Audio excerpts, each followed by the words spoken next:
Due to the graphic nature of this program, viewer discretion is advised. Able, we're 97 overhead. The video camera is running. Okay, Able, can you go ahead and call it? How's the road out there? I don't see any though. He's trying to run, homie, now. Okay, he's hit. Give me an ambulance down here. It is just crazy. I just can't believe it. Oh, he was moving pretty good. Get him down now, units. Stay off the air. Tonight, you will see footage that is shot in actual pursuits, He's running. Get on the ground. including footage never seen on television before. I didn't want nobody to get hurt. I panicked. This is the real thing. There are no recreations. You can't get away. You cannot get away. Speed is 90 to 100. These heart-pounding chases are filmed from cameras installed in the pursuing officers' cars, as well as police and news helicopters on the scene. Some of the footage you will see will be alarming. It is meant to be a warning. You'll see the fastest and most dangerous pursuits, as well as some of the most bizarre and unusual chases ever captured on film. Fasten your seatbelts. This is the ride of a lifetime that may just save your life.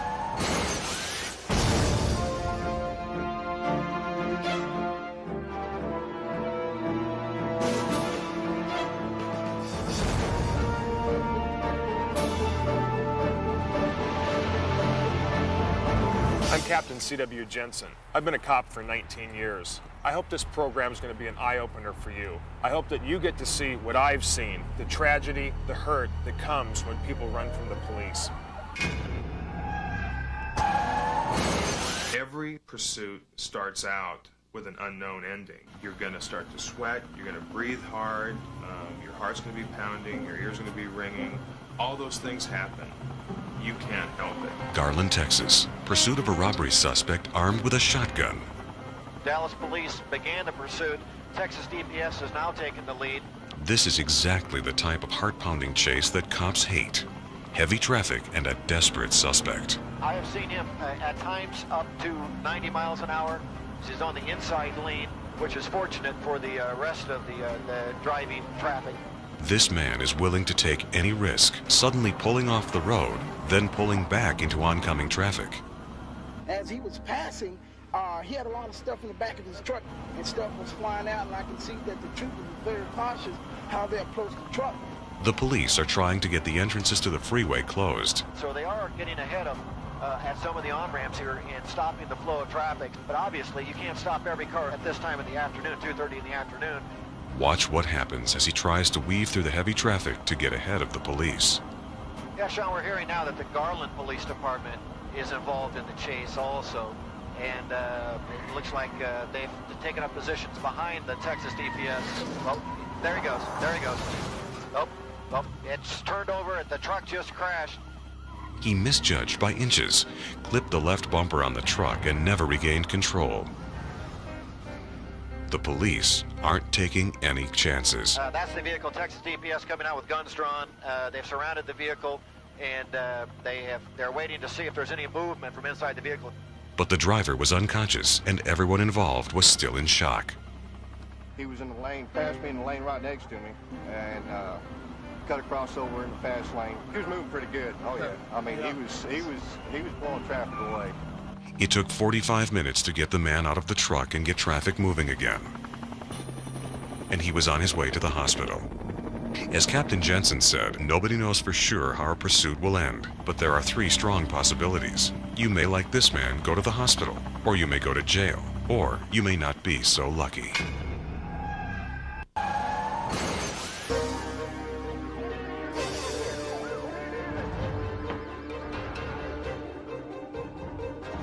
If you're ever tempted to run, take 1 second to think about the consequences and who pays the price.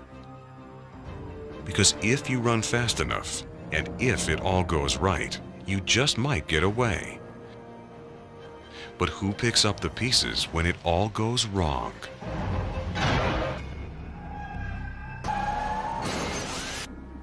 He launched the stolen Corvette at 165 miles per hour, thinking he could elude the police, and never for a second imagining the jolting climax he was racing toward. The law closes in on him, but still he speeds on in his reckless attempt to escape its inevitable grip. It's a good thing there's no traffic right now, or innocent people might have their vehicles damaged, or far worse. As one police car is joined by another, he becomes even more desperate, pushing his Corvette far beyond his ability to control it. Seeing danger looming ahead in the form of a convoy of 18-wheelers, he begins to swerve. Sensing the inevitable, the police drop back, but it's already too late. He swerves to avoid two big rigs and loses his last ounce of control over his doomed vehicle.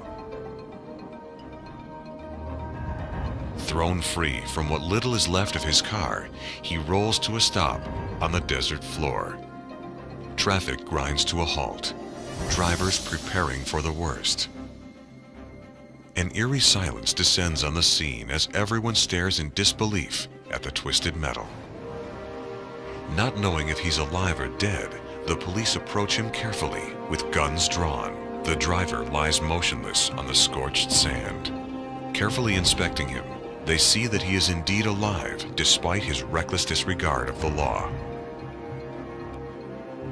For him, today ends miraculously in handcuffs instead of a coffin. The twisted remains of his high-performance vehicle rests as a gruesome memorial to the driver's disregard of society's rules.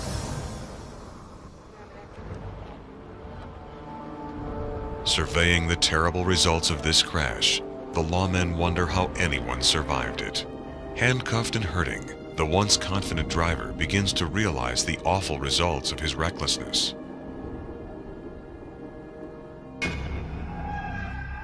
The calm of a peaceful English countryside is about to be shattered by yet another criminal who believes his ability to evade the law is stronger than the law's determination to pursue him. He's already stolen the red sports car from its owner. Now he has to get it back to where he and his criminal cohorts can alter the vehicle beyond recognition. Speeding recklessly up the highway, he whips back and forth from lane to lane and speeds unslowed through intersections. Now, as he encounters more traffic, he must become even more daring, cutting in and out among other cars and even creating a third lane. Remember, in England you drive on the left side of the road, but anywhere in the world this criminal represents 2,000 pounds of disaster waiting to happen. Now begins the inevitable end of the chase. As he speeds up, he must swerve around a truck and avoid an oncoming car at an intersection. As the traffic increases, so do the risks as he overtakes yet another car at a roundabout. Now, as he reaches what appears to be open road, he speeds up in hopes of reaching his destination.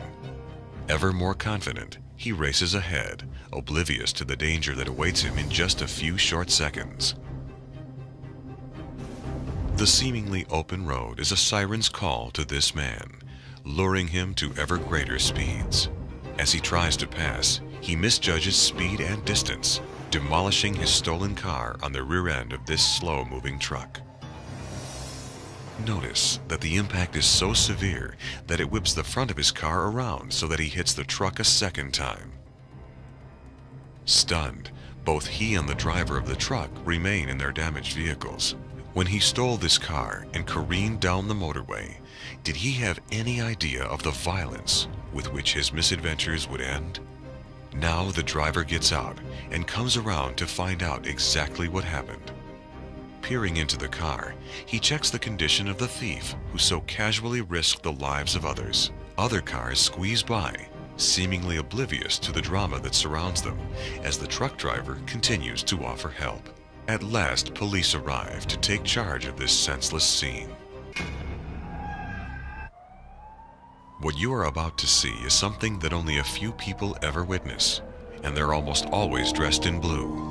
But thanks to this camera, mounted on a police car's dashboard, you'll sit right next to the police officer on this high-speed chase. So fasten your seatbelt and get ready for another of the world's scariest police chases. The driver of the white pickup truck, a suspect in a Warren, Michigan bank robbery, decides that he can outrun the law. Moving to the shoulder of the road, he picks up speed as the police officer follows, desperately trying not to put any innocent lives in jeopardy. Weaving back and forth across 3 lanes of the freeway, he still thinks he can outrun a law enforcement officer.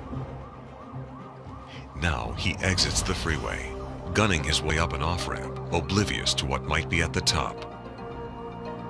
Confronted with traffic, he simply squeezes between the cars and makes an illegal right turn onto a busy street.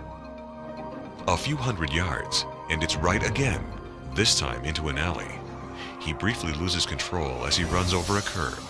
Regaining control, he speeds down a street in this quiet residential area. Still, he thinks he can outrun the law. Unfamiliar with the territory, he turns into what will prove to be a cul-de-sac. When cornered, he simply squirms out from the police car's blockade and escapes again. Re-entering the main street, he is met by 2 more patrol cars. As they try to force him to stop, he runs another car off the road. Still, he speeds on as he travels at more than 60 miles per hour. Running a yellow light, he picks up speed as he makes a mad dash toward the freeway. Now he re-enters the freeway with the 3 police cars still in hot pursuit. Amazingly, he speeds up yet again, and for half a mile or so seems to be putting distance between himself and the pursuing officers. He truly believes he can escape. But the police close the gap and try to box him in. Somehow, once again, he escapes their grasp. Accelerating to an even greater speed, he evades both traffic and the police as he heads toward the open road. Now this policeman, through whose eyes you see this reckless criminal, takes the lead in the chase. Notice the squad car pulling onto the freeway to your right. But again, the police lose ground, as they must hold to a speed that does not endanger the lives of innocent drivers. For reasons known only to himself, he leaves the freeway. This time, the police officer can safely move in on him, sideswiping his vehicle and boxing him in. Now, he's stopped for good. Ironically, it's right below a no parking sign. The police officers leave their cars and cautiously approach the vehicle and its driver, their guns drawn. Policemen never know when a routine traffic stop will result in a high-speed chase that finds them pitted against a desperate criminal who will do anything, including risking his life as well as their lives, to escape. And they know better than anyone that when they corner him, they may be met with more violence, because a fleeing felon responds like a wounded animal when he's cornered. Yet still, they must always remember that in the United States of America, even vicious criminals have the right to arraignment and representation at a fair trial. The arresting officer reads this suspect his Miranda rights, telling him, among other things, that he has the right to remain silent, and that anything he says can and will be used against him in court. But this man knows all this, because, as it turns out, he's a cop. At last he emerges, but despite having his hands cuffed behind his back, he continues to resist. Even though he's surrounded by police, he refuses to cooperate. Now they push, pull, and drag him into the squad car for a ride that will be far less thrilling than his last one. Callahan County, Texas. Here's an angry 16-year-old driver who thought he could outrun the law. Incredibly, the teenage driver survived with a broken back. San Diego, California. Here we get a chance to see a high-speed pursuit from inside a San Diego police helicopter.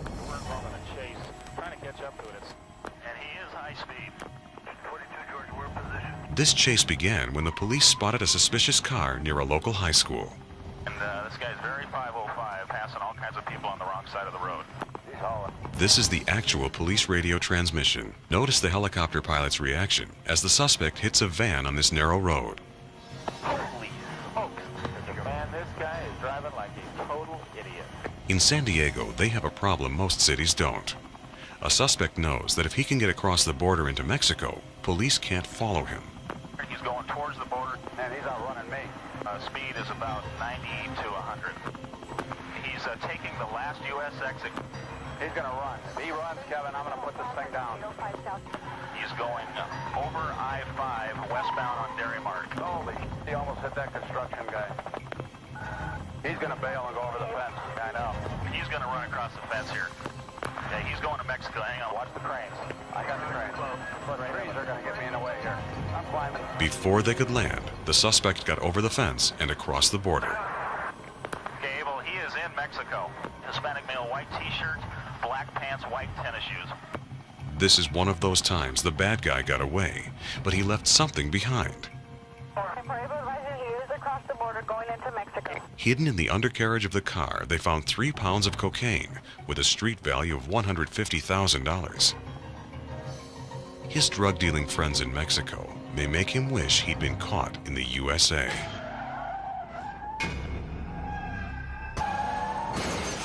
Coming up on the world's scariest police chases.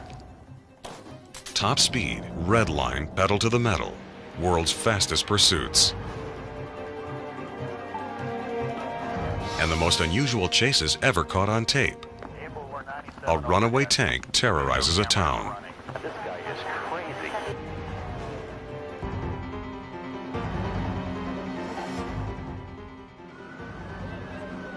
Speed, the ultimate thrill, the American dream. For the love of speed, we've built faster machines and better roads. But when you combine speed with desperation, you get the world's fastest pursuits. Because of the adrenaline dump, it becomes a very exciting event. You become challenged. This is what's called in many circles contempt of cop. This person running from you has disobeyed you, and you're going to go get him. Tampa, Florida. Pursuit of teenagers in a stolen car. This has to be one of the briefest pursuits in history. From the time these teenagers first see the police, decide to make a run for it, hop the curb, hit the tree, careen back onto the road, lurch once more into the park, and finally stall out in less than a minute.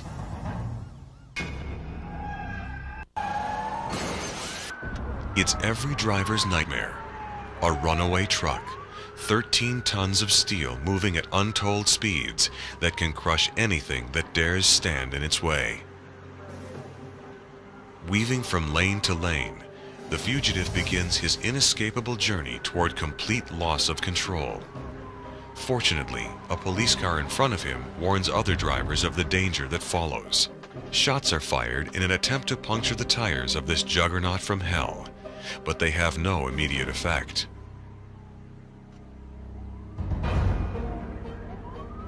Now, weaving wildly, hurtling along at speeds of 100 miles an hour, he's driving like a man possessed. The lack of markings on the truck indicate to the officers that there may be an illicit cargo inside, and a criminal determined to make his escape. As the police shoot out one after another of his tires, the driver becomes even more desperate in his futile attempt to keep his truck on the road to Dallas. A cloud of dust rising from the destroyed tires obscures the officers' views. One officer moves closer, increasing the chances of an accident. He attempts to pass a car, but the combination of his reckless speed and a slight downhill grade brings him even closer to complete loss of control. Now, the car he had tried to overtake pulls partly off the road to escape this raging behemoth. Watch carefully as he begins weaving to the right and sideswipes the guardrail. He briefly regains control, but now he's about to leave the road for the last time. Somehow, in an attempt to come to a stop, he keeps his truck going straight ahead. Now, as he slows, the police close in on him. Seeing the overpass ahead, and fearful of crushing himself against its cement walls, he applies even more pressure to the brakes.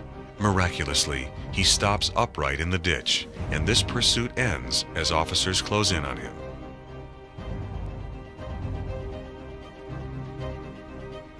Guns drawn, they carefully approach the cab, not knowing if this fugitive is armed or just insane. Cautiously, they move in, ready to shoot. They ask themselves what kind of a deranged person launches a big rig down a highway at 100 miles an hour. Now they escort the driver towards a ride of a very different kind. The troopers return to their cars, having saved countless motorists from the ravages of this metal monster. When asked why he made this suicide run, he answered, "The devil was trying to kill me." He was charged with aggravated assault. We're now in Phoenix, Arizona, where the pursuit of a stolen pickup truck turns into a tragedy. This brand new truck was stolen from in front of a convenience store less than 20 minutes before. Okay, now this person's more or less boxed in, but look at that. Cut right into this. This person seems bent on a rather suicidal path. Very heavy traffic, slowing this fellow down somewhat. They keep on taking the center lane. This high-powered truck has managed to stay well ahead of the police. Cruiser coming up ahead, has the road partially blocked, going right through that intersection into a residential neighborhood now here on the west side of town, and on the smaller two-lane residential. It is just crazy. I just can't believe it.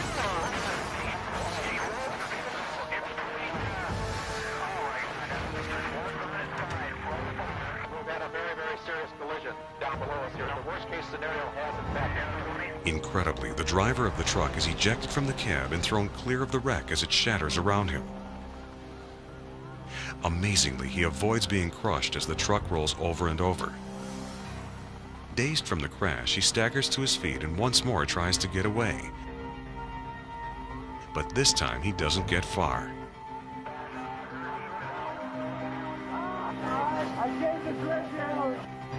Miraculously, the driver of the other car survived. People who run from the law all have one thing in common. At some point, they all think they can get away.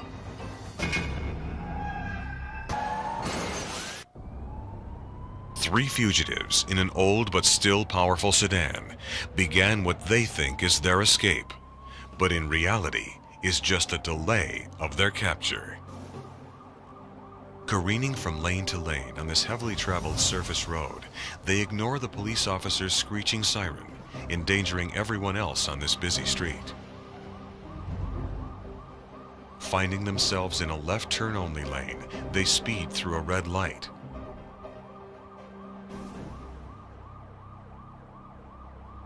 Watch carefully what they do next, because you'll see them try the same escape maneuver several times. Now they turn across oncoming traffic, daring the officer to follow. Re-entering the main street, they again prepare to cut through a gas station. The policeman tries to head them off, but the driver accelerates, again eluding capture. Now he cuts through a third driveway and emerges racing up the wrong side of the street.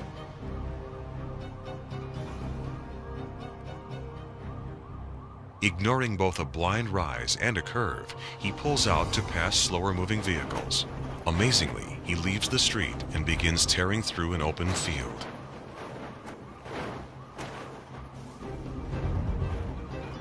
Dodging telephone poles in a deadly slalom race, he hurtles toward another open highway.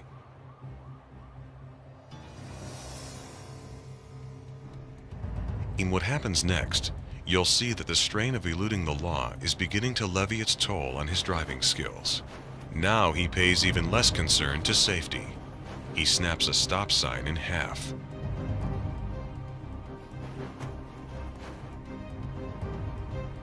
But not on his willingness to risk the lives of those around him. He forces his way between two cars, narrowly misses both a pedestrian and a turning car, and shoots through another red light.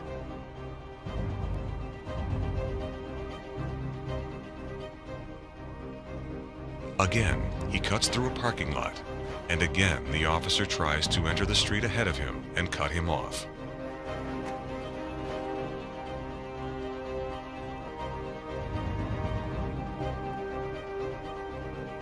But the suspect's desperation to escape is greater than the policeman's willingness to risk an innocent life. so he again accelerates, increasing the distance between himself and the pursuing officer as he runs another stop sign.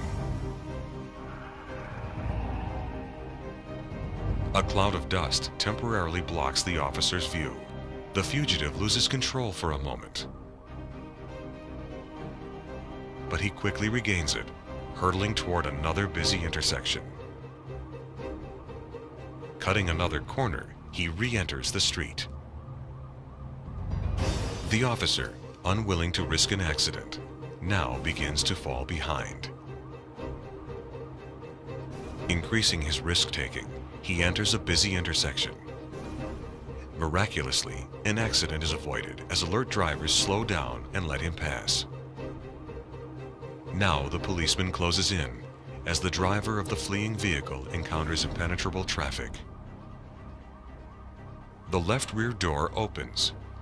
Perhaps the passenger in the back seat is considering jumping out. But he thinks better of it and closes the door. Seemingly confused, the driver temporarily maintains a low rate of speed. Now a second police car pulls up and threatens to box him in. But the fugitive dodges toward the squad car, accelerates, and increases his lead. Now he leaves the road for what would prove to be the final time.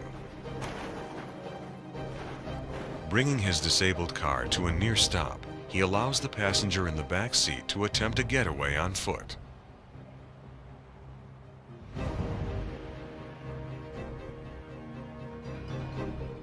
This chase is finally over as the officer, gun drawn, brings it to a close.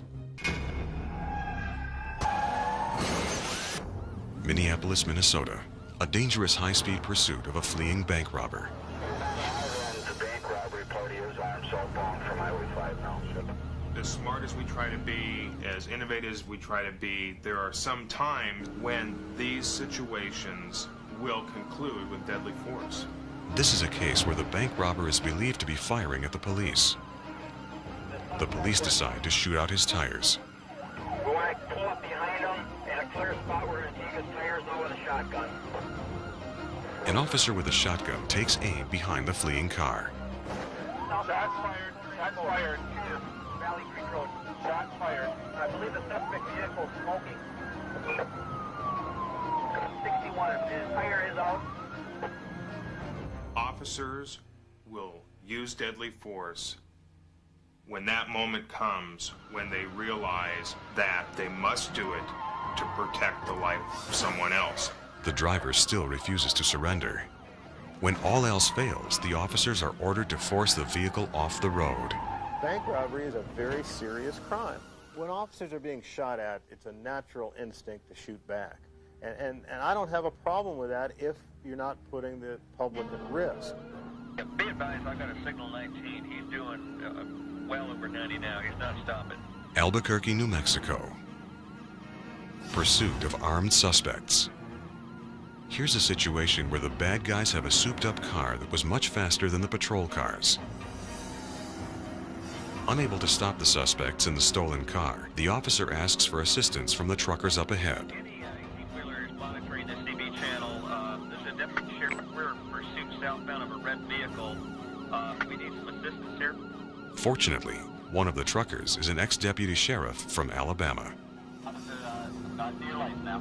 Is that the little red car coming up behind you there? He's coming right behind you now, coming up on your left. High rate of speed. Oh yeah, I got him coming up here now. Move it over. Racing down the center divider, the suspects try to accelerate past the truck.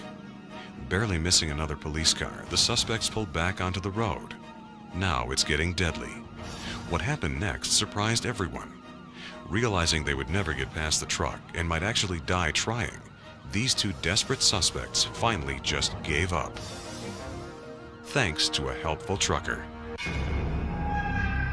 More to come on World's Scariest Police Chases. A maniac in a tank. Yeah, he's rolling over just about anything he wants to. The chase you are about to witness is not only scary, it's highly unusual, You'll understand why in just a few minutes. Campbell County, Georgia Sergeants Randy Baird and Gary Perkins in Unit 711 begin a frightening high-speed pursuit over a night-shrouded freeway.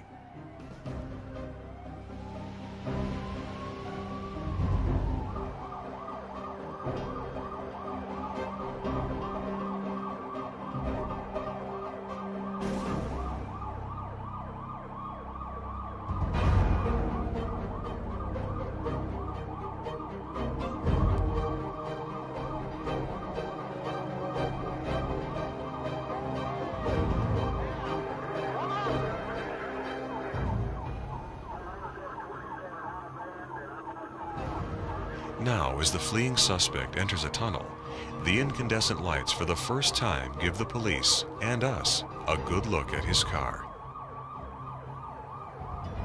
Emerging from the tunnel, he encounters another convoy of big rigs. Somehow, he slithers between the huge trucks and accelerates as he reaches open highway. Now, a squad car closes in and overtakes him on the left.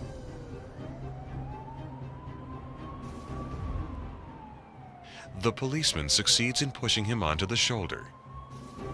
This case appears to be over.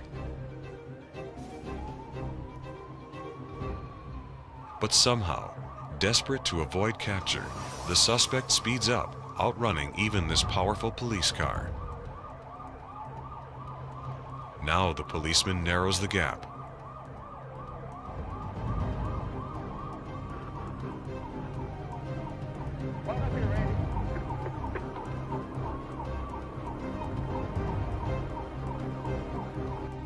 Sergeants Baird and Perkins close in.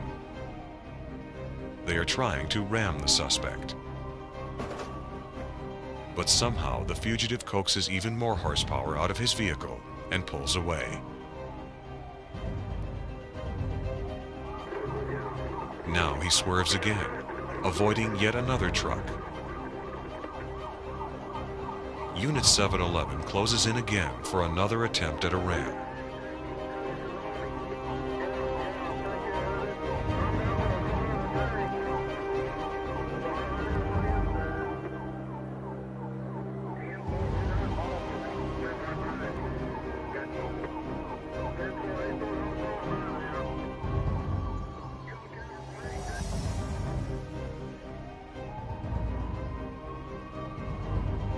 Now, so close they are almost touching, they reach speeds well in excess of 100 miles an hour.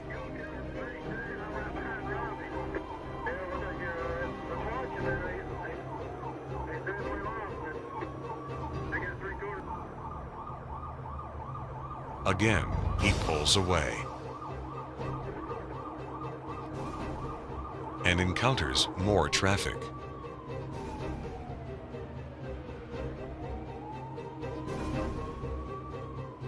The lead police car pulls in behind him as Sergeants Baird and Perkins attempt to draw alongside. But he changes lanes, forcing the drivers to drive in tandem, thus rendering a blocking maneuver impossible.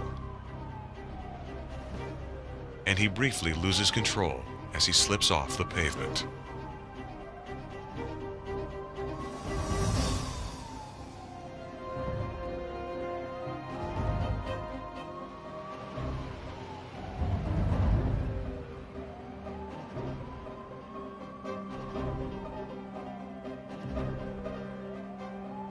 Somehow, he pulls back onto the highway and the pursuit continues. Having successfully negotiated a curve, he once more puts distance between himself and the cars chasing him. Another lighted tunnel gives us a brief glimpse of this reckless fugitive. Watch carefully, because he is actually about to leave the road.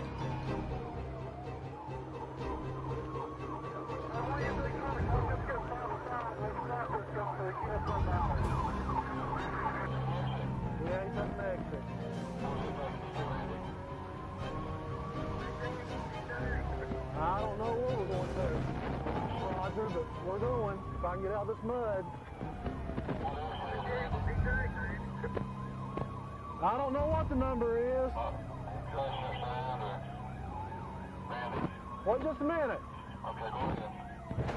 At last, he's cornered, and Unit 711 rams him. Hard.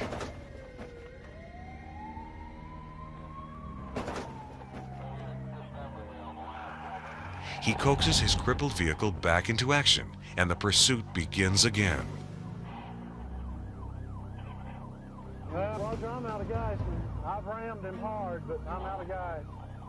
Hear me? Here's what makes this chase so unusual. Out of gas, the pursuit must end. For now. Pursuit and consequences. The people who run and the price they pay.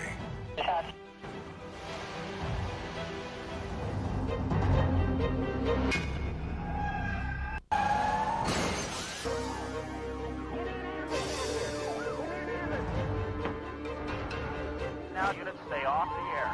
If you're ever tempted to run, take 1 second to think about the consequences and who pays the price. Because if you run fast enough, and if it all goes right, you just might get away. But who picks up the pieces when it all goes wrong? What scares police officers is to be chasing a bad guy and to have that bad guy smash into a car that 30 seconds earlier was just somebody going to the 7-Eleven to get a quart of milk. That's what scares cops. Atlanta, Georgia. Here we see the all too frequent tragedy of a driver who thinks he can outrun the police. Okay, he's not stopping, Atlanta. Okay, I'm getting him over an emergency light. Okay, he's trying to run on me now. He's getting off on the loop. This is a police officer's nightmare. This driver has passed the officer. He thinks if he goes just a little faster, maybe he can get away.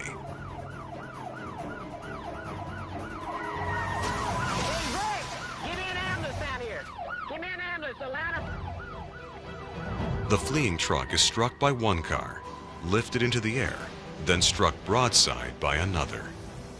What you are about to see now is a grisly story of one man's crime and punishment. This pursuit began as a robbery in a suburb of Denver, Colorado. The teller in the bank recognized this man, Philip Hutchinson. As soon as the bank robber left, the teller called the police and the chase was on. All officers, 4593, a white over brown blazer. The news helicopter watched as the thief raced through suburban streets trying to elude the police. Adams County, it's reportedly Adam William Tom 271. Attempts to stop him turned into a deadly game of chicken. One officer couldn't get out of the way in time. As the helicopter pilot watched in horror, the suspect hit the officer, killing him instantly. Hutchinson never slowed down. Yeah, we got an officer down here, and we need an ambulance. But moments later, he lost control of his vehicle coming out of a turn and smashed into a tree. Taking the money and a gun, he ran through empty yards looking for another vehicle, trying to stay ahead of the police.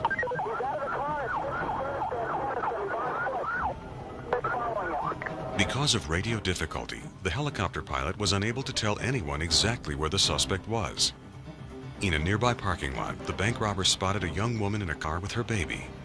He tried to force his way into her car. Infuriated when the woman would not stop, he pulled out the gun and began to fire. Well, when he first come up and opened my door, the thing I was thinking, he's going to be in my car. Where are we going to go? What are we going to do? What's going to happen? Is he going to kill me? And that's whenever I've never seen a man with a gun put his hand on my child, and that's whenever I realized, and I took off. Thought he shot my baby for some reason because the door's open. I hear a gunshot, and I thought for sure he had shot him. I thought I was dead. Within moments, he had found another hostage, forcing a 73-year-old man to drive him out of town. Boy, I said, this is it, John. I don't think you'll see tomorrow. He told me that I was a dead man if I didn't hurry and start that car. He told the man he would kill him if he made any attempt to signal the police. The police finally come to where the helicopter is hovering, but the suspect hides on the floor of the truck, and all the police see is an old man driving slowly down the road. While I'm climbing up, I bring the power in the helicopter to start climbing up, and the police cars drive past him. And Jim and I start screaming. what? And that's when I decided I needed to do something else. I had what's called a window of opportunity, which was maybe 10 seconds. I had to do it now, or it was history. The pilot realized that if the truck got to the main road, this man would probably kill the hostage. At that point, he dropped the helicopter in front of the fleeing truck. Then that helicopter is on the ground right in front of me. I can't move nowhere. And he told me, ram it. Ram it. And that blade was going around and everything, and I said, oh my God, we're going to get cut in pieces or something's going to happen to us. Then pretty soon, bang, bang, bang, bang, bang. Oh God, my. The helicopter was able to block the truck while the police came up from behind. The suspect pointed his gun at the police and then tried one final time to kill the hostage. But in the midst of all the shooting, one officer was able to pull the elderly man out of the truck, thus saving his life. When the officer decides to pursue, I think the thought process is the same as if he or she is going to shoot or not to shoot. And the end result could be as serious, if not more so, because this is the same as a 2,000-pound bullet. Here we are in Coronado Beach, California, with a typical and tragic example of a pursuit in which the person ran simply because they were being stopped for a ticket. Okay, Abel, can you go ahead and call it? Abel, we're 97 overhead. Some people run thinking this is a game between them and the police, but to innocent bystanders, it isn't. Okay, he just 1183 at the next intersection. Keep going. Okay, he is bailed out. He is running. Tragically, what the driver didn't realize was that an innocent bystander was sitting here waiting for a bus. Miraculously, the bystander survived. Wayside Prison, Valencia, California. This man lost everything because of a joyride that led to a pursuit in which he hit a police officer. I just had a crazy thought. I said, well, I could take this truck for a ride. And I jumped in, and I took off. He was sentenced to a mandatory third strike, 50 years to life. I didn't want nobody to get hurt. All I wanted to do was get away. Unfortunately, somebody did get hurt. And that person has to live with it. We both have to live with it.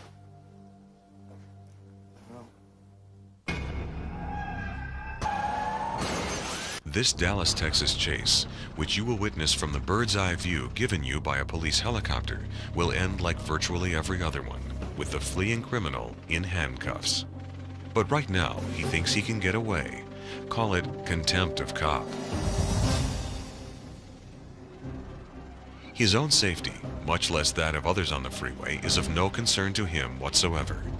All he can think of is escape, because he's just robbed 2 banks in 1 hour, and he's got $200,000 of stolen money in his car. The police helicopter tracks him carefully, watching for a moment when patrol cars, which are keeping their distance out of concern for other drivers' safety, can move in on him. Unfamiliar with the road, he picks up speed to 100 miles an hour, not knowing that in less than a minute, he's going to encounter a formidable obstacle. From his vantage point in the air, the helicopter's pilot knows what this barrier will be and assumes that it will swiftly stop him, bringing to an end this senseless pursuit. The driver, ignorant of what is now just seconds away and oblivious to the helicopter relentlessly tracking him, is beginning to think that he's going to get away. Now he confronts it, a toll booth that forces all cars to a stop. All but his, that is. Smashing into another vehicle, his car is disabled and comes to a stop. Now, alone and going nowhere, he reaches for one of the 2 guns he has in his car. Emerging from his vehicle, surrounded by police, he waves a pistol at them, daring the officers to shoot him. The nerve-jarring standoff continues. Unexpectedly, he tosses his gun at the officers. They cautiously come out from behind their cover, unaware that he has a second pistol. But there's something about his demeanor that makes them suspicious. Now the police retreat again, knowing that he is still armed and suspecting that he is lethally desperate. Again, the police order him to throw down his weapon. Again, he refuses. As this bizarre drama unfolds, 4 police cars surround him, and more than a dozen place themselves as shields between the bank robber and hundreds of men and women now trapped in the backup at the toll booth. Still, the suspect refuses to obey the officer's orders to lie prone on the ground, and still they crouch behind their doors, guns leveled at the kneeling robber. Now other police cars cautiously move forward, hoping that a show of overwhelming force will convince this criminal to surrender. Hundreds now wait. They're irritated by the traffic jam, but they should be relieved that they were not injured by this runaway bank robber. Now, cautiously, the police start to come out from their cover a second time. One by one, they rise up, guns drawn and leveled at the still defiant suspect. Now, one officer, giving the robber a wide berth, runs to another squad car to confer on their strategy for taking this felon down. Now the police rush him, forcing him to the ground and handcuffing him. This chase is about to end like nearly every other one, with the once daring suspect surrounded by police and faced with a jail term. For every one of these officers, today began like every other day in a policeman's life. He or she left home and family, not knowing if the day would be a quiet one filled with routine traffic stops, or one like this, with a desperate bank robber leading him on a 100-mile-an-hour chase and then pointing a loaded gun at his head. These officers are like all police at the end of a hot pursuit. Their hearts are pounding and their adrenaline is pumping furiously. Still, despite their fear, now turned to anger, they show remarkable restraint in dealing with a man who just seconds before had threatened to kill them. Now, their suspect subdued and disarmed, they'll return to their homes and families, safe for now and prepared to put their lives on the line again tomorrow morning. Coming up, more action. On World's Scariest Police Chases. We just heard a crunching noise, crunch, crunch, crunch. A suspect gets away. A woman falls out of her own car. Some pursuits are frightening, some are reckless, and some are just plain bizarre. These are just some of the strange and unusual things that happen when people run from the law. Oh my God.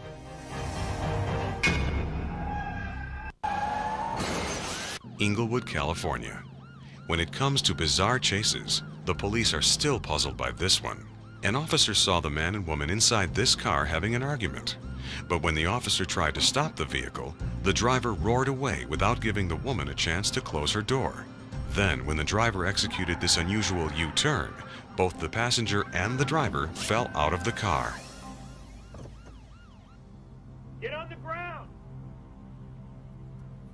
Ma'am, are you okay? Even then, the officer couldn't get this man's attention. I told you, get on the ground now! Get on the ground!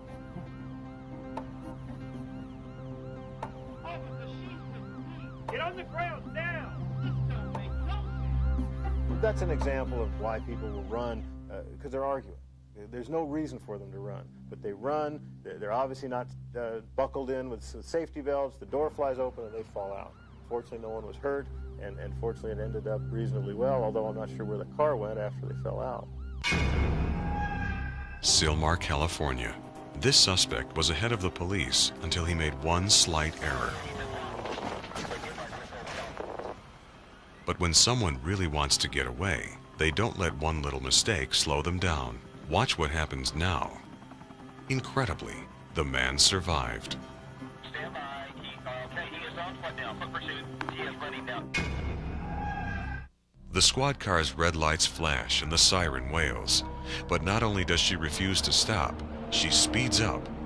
Another criminal who mistakenly believes that she can outrun the law. She can't. She's been arrested a phenomenal 18 times for driving while under the influence of alcohol, but she's back behind the wheel today.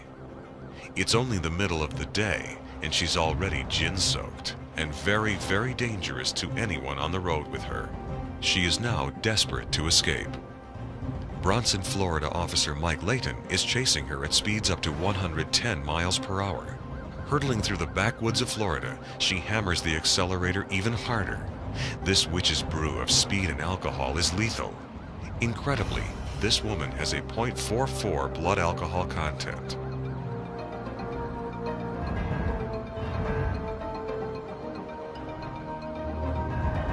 Allowing her right wheels to briefly escape the edge of the pavement and weaving around another car, she now begins a series of swerves that will prove to be fatal. After swerving again, she manages to regain control for a moment, but quickly loses it as the unpaved shoulder draws her nearer and nearer to her death. Officer Layton observes that now, with each swerve to the right, she edges farther and farther off the pavement. Then, overcorrecting for her error, she moves farther to her left, leaving her less and less in control of what would prove to be her steel coffin. But still, she refuses to slow down. Obviously, her drunkenness has made her feel invincible. Now, she leaves the pavement for what would prove to be the last time in her unnecessarily abbreviated life. Having slipped the bounds of gravity, she rolls over and over in the pine forest, careening from tree to tree on her one-way journey to eternity. By some fluke of fate, her car will come to a stop upright. Officer Layton also comes to a stop and prepares himself for the grisly scene he's about to observe firsthand. He's seen it so many times before. The twisted metal, the shattered glass, the broken bodies. Lives needlessly ended. He's joined by a second policeman. Approaching the vehicle, they prepare for the inevitable. And they find it.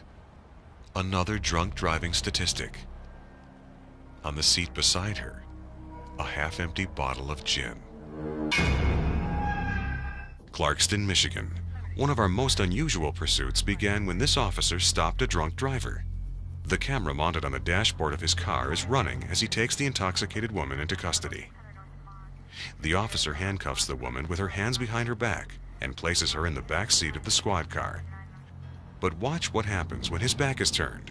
With the camera still rolling, the woman somehow gets into the driver's seat, gets her handcuffed hands in front of her, and roars off drunkenly down the road.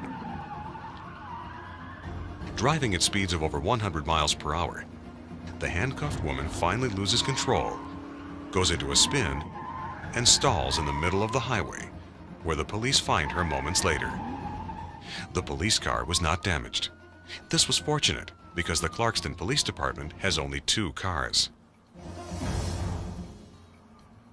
Nobody kisses their wife or their husband goodbye to go to work and say, "Honey, I hope I get into pursuit tonight." Next on World's Scariest Police Chases. Get out of the street and go back in your house. You're in danger. A day of terror. A tank on the rampage, and there was nothing the police could do. We're running out the front door, and there's a tank coming down the street. And just as I got out of the driveway, he ran over my truck.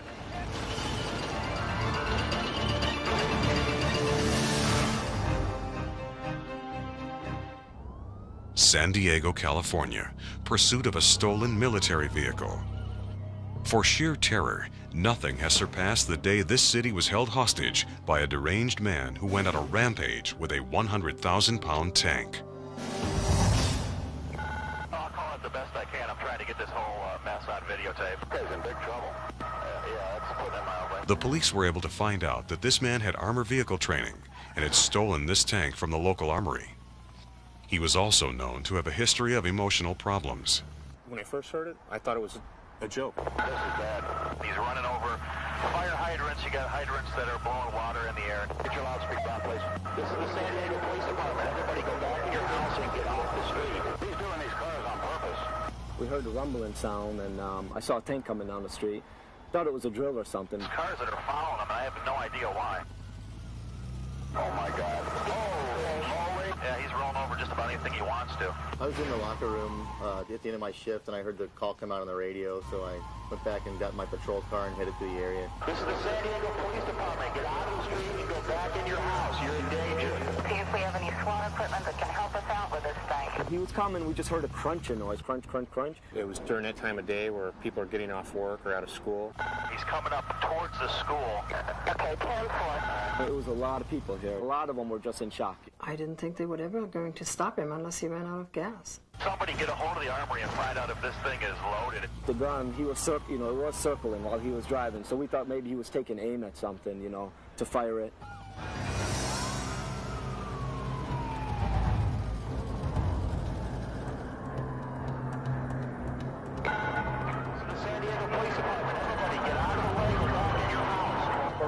The front door and there's a tank coming down the street. That palm tree is on the front of the tank, and just as I got out in the driveway, he ran over my truck. He took out the telephone poles over there and he headed down the street and ran over that blue car right there, and then he went back and he ran over the fire hydrant and just kept on going. This is like a war zone over here. And I know he hit one occupied vehicle with a family in it, and they just barely escaped before the car was crushed. He hit the pole, dropped them like they were toothpicks. It just snapped them down on the ground. Traffic out of harm's way. This is the worst thing I've ever seen. It looks like he's going to go westbound. Get out of the way. Get out of the street. You're in danger. This is the San Diego Police Department. This guy's ain't going through that. What kind of a person is inside this tank? What I was told was he had served in the Army as a tank crewman. So he definitely had tank experience. He had the same school that I had gone to.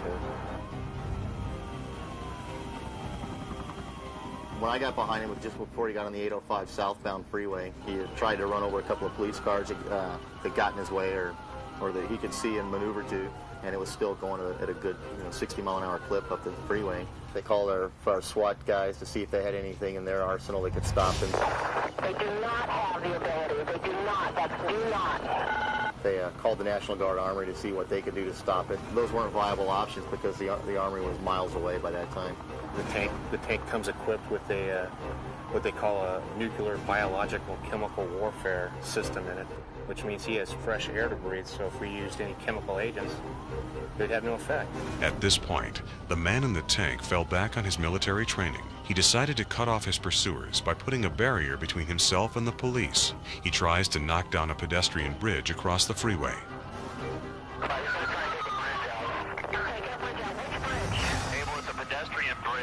When he got on the freeway, he made an abrupt right turn and he struck one of the support pillars that hold up this pedestrian footbridge. My concern was he was trying to collapse the bridge to prevent us from following him. Well, after a while, he gave up on trying to knock this pole out. And he continued on south. One of my concerns was that he may have live ammunition on board. He might make a stand and start fighting. At this point, it looked like he's trying to maneuver the tank into the oncoming traffic, and if he had done that, we would have had a major chain reaction accident. Oh my God. Abel, he's on 805 just north of Genesee.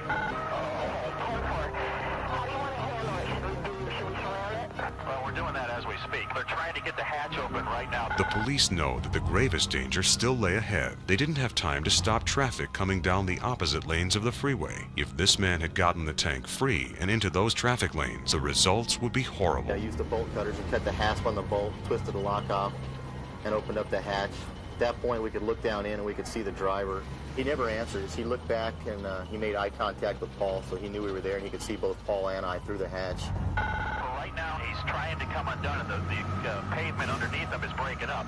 It's possible if he keeps jerking this thing side to side, he might be able to break that pavement loose and roll again. The tank had to be stopped right now, and the driver had to be stopped, and Paul had to get in there and take control of the tank.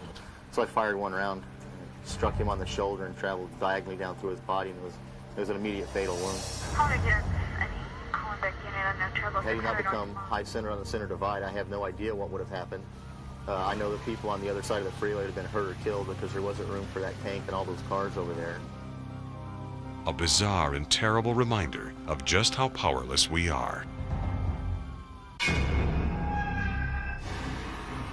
When we come back with World's Scariest Police Chases, a frightening pursuit on Easter Sunday morning, and 2 officers are an inspiration to us all.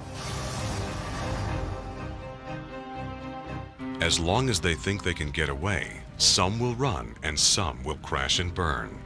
But when people criticize the police and their pursuit policies, they might consider this officer, who ended a pursuit by risking his own life to rescue a fleeing suspect from certain death in a burning car.